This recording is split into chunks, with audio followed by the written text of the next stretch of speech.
Malimit na naman ang pagpatak ng ulan, kaya itong mga tanim ko sa likuran mabilis na din magparami. Kaya kailangan ng bawasan. Ginagawa ko nga pala ito upang may magamit at makatipid na din ng kaunti. At isa nga ito sa dahilan kung bakit sinasabing kuripot daw kami.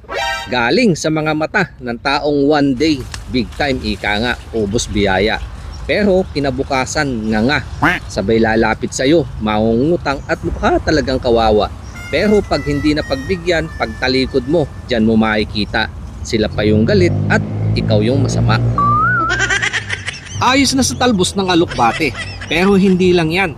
Dahil for today's ulam, mga laga-laga lang. Samahan ko na din ng ligaw na ampalaya, talbos na sayote at mariguso sa Tagalog. Papait or saikan naman sa ibang lugar. At big shout out kay Sir Elmer Andaya na gulay lover din, na kung tawagin niya nga ay metal. Metalbos dito, metalbos doon, metalbos everywhere. At maraming salamat po, eto nga ang mga metal na handog ko. Bago ko ito isalang, naglagay muna ako ng chicken cube sa aking paglalagaan para magkaroon na ito ng lasa. At saka ko ito isa-isang pinakuluan. Dapat dyan mabilisan lang para hindi malabsak, lalo na nga itong papait or mariguso. Saka ko lang ito hinango at diretso sa malamig na tubig. Ganto yung paraan ko upang sa ganon mapanatiling matingkad ang kulay ng kahit anong mga lagalagang gulay. Itinabi ko lang muna para matuluan ng katas. At upang may pangpares, nag-ihaw lang naman ako ng siling haba at isdang hito.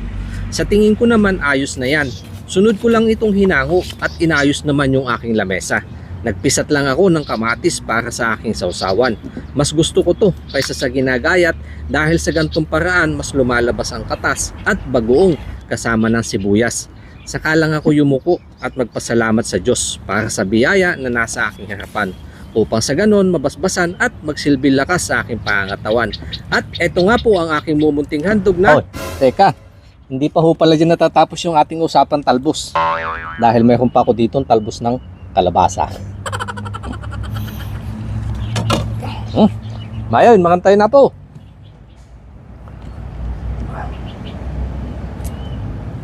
Dahil ginutom dalaga.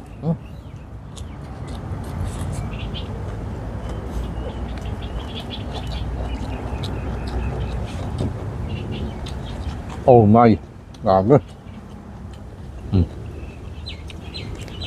Pag naglalaga ho kami, hindi na namin nihimay, ganyan na lang. Kasi pag inulam, saka namin puputol-putulin ganito. Unless pag sinahalo sa mga sardinas, miswayam.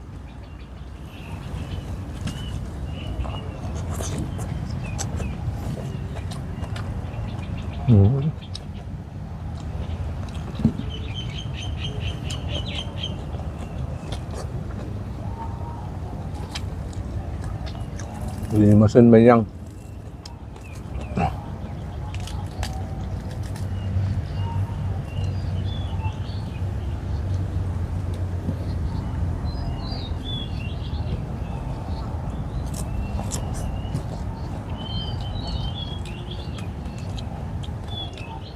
Ang tatabaho ng talbos.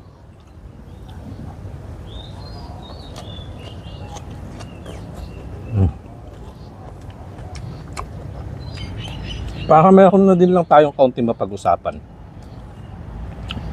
Kung sakali ka na yun at bibigyan natin ng rating sa 4 na talbos na to, alin ang yung unang ilalagay sa listahan? O ibig sabihin top 1 hanggang top 4. Kung ako ang tatanungin, opinion ko sa akin lang po ito. Although gusto ko naman lahat, pero number 1 sa akin itong ampalaya.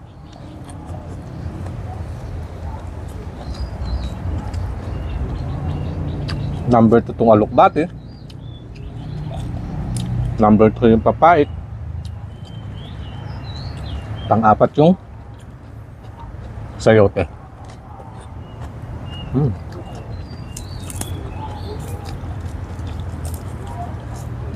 Kung lalagyan ng rating. So lahat naman yan pasok sa aking panlasa.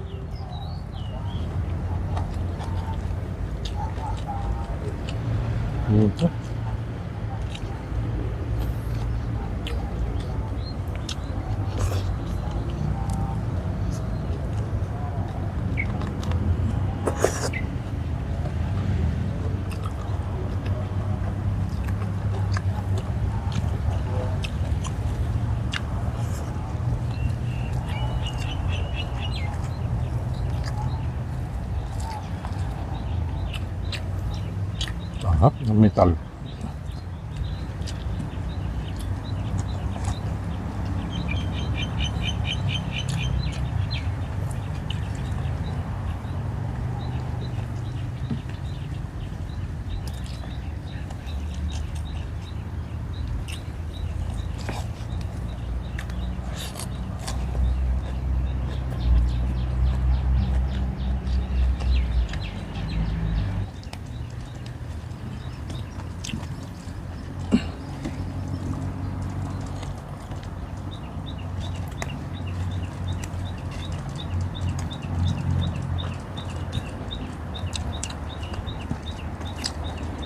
Ano po? Sarap. Apat nito pag nilalaga hindi masyado. Kaya hindi gano'ng mapait. Kaya sabi ko nga, pag kinalakihan, yun na din naman yung hinahanap.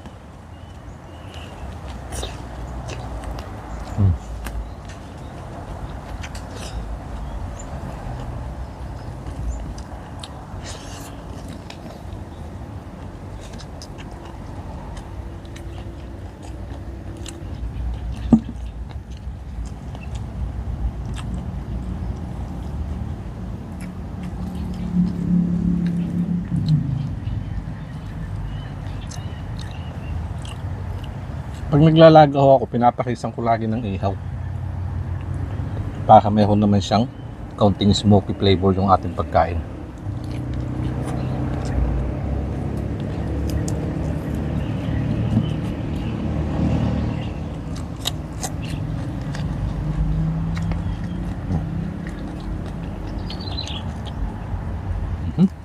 Medyo masyado na ho yata mahaba yung video mga kanayo. Diyan ko muna tatapusin.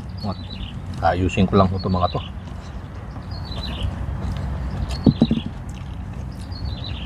Baka magdagdag pa ako ng kamatis. Parang kulang.